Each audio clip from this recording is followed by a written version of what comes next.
Fala futuro médico, tudo bem?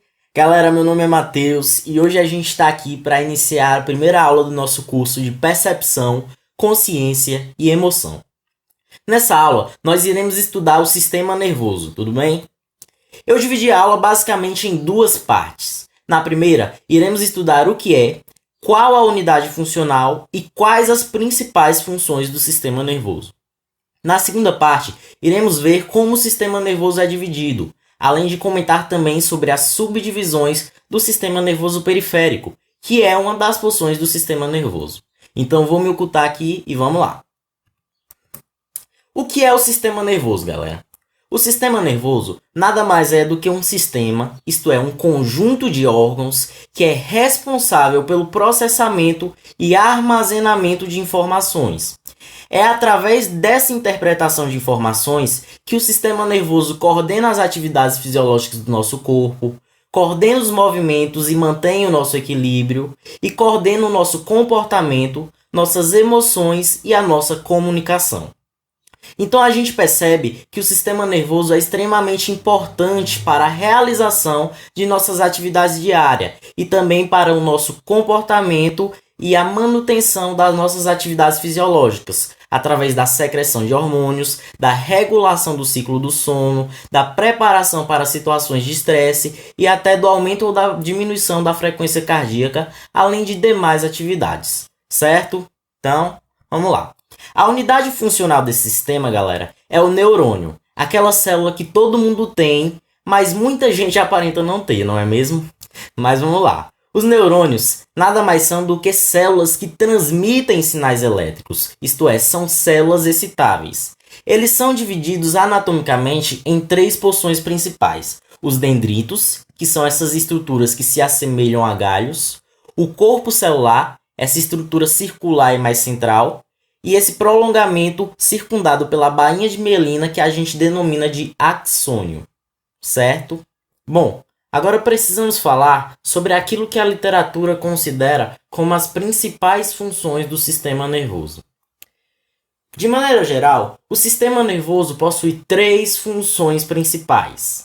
A primeira delas é a função sensitiva, que corresponde à função do sistema nervoso de sentir, isto é, de perceber estímulos. A segunda delas é a função integradora, que corresponde à função do sistema nervoso de interpretar e tomar as decisões mais adequadas para os estímulos que foram captados. E a terceira função principal do sistema nervoso é a motora, que corresponde à função do sistema nervoso de enviar respostas aos estímulos que foram captados. Aqui no slide, eu coloquei uma imagem que representa bem essas três funções do sistema nervoso. Nela, uma pessoa, ao colocar sua mão sobre uma superfície muito quente, a retira de forma rápida, visando evitar que se queime. O que acontece é o seguinte: quando uma pessoa coloca sua mão sobre uma superfície que está extremamente quente, é captada uma informação pelos receptores sensitivos, a qual será levada para o sistema nervoso central. Essa informação é o excesso de calor e exemplifica bem a primeira função do sistema nervoso, que é a de sentir, a função sensitiva. Lá no sistema nervoso central, a informação vai ser interpretada e irá ser tomada a decisão sobre qual a ação mais adequada para evitar que a pessoa se queime.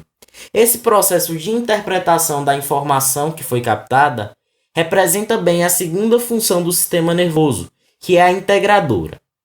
Após tomar a decisão, o sistema nervoso envia uma informação para o órgão que irá pôr em prática a decisão que foi planejada. A contração do músculo esquelético do braço, que foi a decisão tomada pelo sistema nervoso central nesse caso, representa bem a terceira função do sistema nervoso, que é a função motora. Tudo bem? Então vamos lá. Após estudar o que é o sistema nervoso central, qual sua unidade funcional e quais as principais funções, é preciso comentar também sobre como esse sistema é organizado. Os principais livros de anatomia dividem o sistema nervoso em duas porções: o sistema nervoso central e o sistema nervoso periférico. O sistema nervoso central é composto por órgãos que ocupam o centro do nosso corpo. São eles o encéfalo e a medula espinal. Já o sistema nervoso periférico é composto pelos nervos, pelos gânglios, pelos plexos entéricos e pelos receptores sensitivos da pele. A grande função do sistema nervoso central é a de interpretar os sinais sensitivos captados e de determinar as respostas motoras mais adequadas para lidar com eles. Geralmente, essas respostas motoras são de contração muscular ou de liberação das secreções glandulares. Já a grande função do sistema nervoso periférico é a de captar estímulos e de levar informações para o sistema nervoso central para que o mesmo possa interpretá-las. Mas aí você me pergunta, Matheus, o que são nervos, o que são gânglios, o que são plexos entéricos? Eu vou pirar. Calma, não chora, não pira. Vamos lá que a gente vai comentar um por um. Os nervos nada mais são do que conjuntos de axônios que estão envoltos por tecido conjuntivo.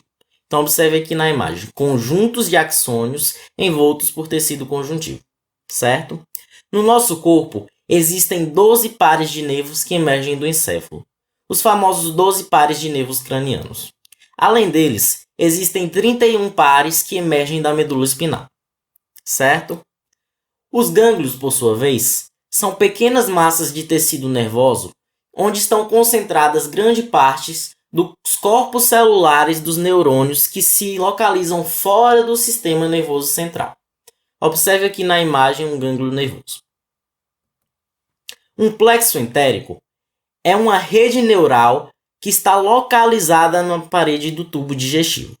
Observe aqui na imagem o corte histológico de um tubo digestivo, onde em amarelo a gente consegue observar os plexos entéricos. E por fim, os receptores sensitivos são estruturas que captam estímulos, que monitoram mudanças, sejam elas internas ou externas. Como exemplo, a gente tem os fotorreceptores representados aqui nesta imagem, certo? Bom, devido a essa diversidade de componentes, o sistema nervoso pode ser organizado em diferentes porções. Acompanhe comigo aqui no mapa. Como a gente já comentou, o sistema nervoso é dividido na porção central e na porção periférica, sendo que a central é formada pelo encéfalo e pela medula, e a periférica pelos nervos, pelos gânglios, pelos plexos entéricos e pelos receptores sensitivos. Devido à diversidade de componentes do sistema nervoso periférico e aos diferentes tipos de fibra nervosa que o compõem, este ainda pode ser subdividido em duas outras porções: o sistema nervoso periférico somático e o sistema nervoso periférico autônomo. O sistema nervoso periférico somático é responsável pela atividade de contração do músculo esquelético, dos nossos músculos esqueléticos. Como nós seres humanos contraímos nossos músculos esqueléticos de forma voluntária, essa porção do sistema nervoso periférico também pode ser chamada de sistema nervoso periférico voluntário. O sistema nervoso periférico autônomo, por sua vez, é responsável pela atividade de contração dos músculos lisos, do músculo cardíaco e pela atividade de secreção glandular. Como essas atividades acontecem de forma inconsciente e involuntária, essa porção do sistema nervoso periférico também pode ser chamada de sistema nervoso periférico involuntário.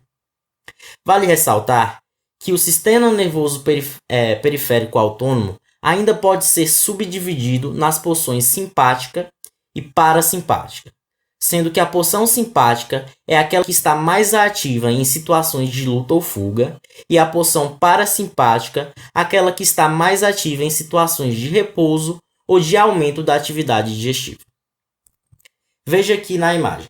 Geralmente, a divisão simpática e a divisão parasimpática possuem ações que são opostas.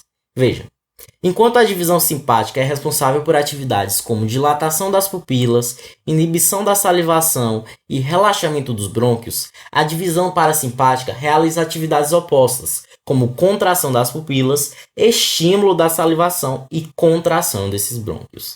Então a gente percebe que essas duas porções geralmente possuem atividades opostas. Então galera, por hoje é isso. Eu espero que vocês tenham gostado da aula e aguardo vocês na próxima, onde a gente vai discutir um pouco sobre a histologia do sistema nervoso.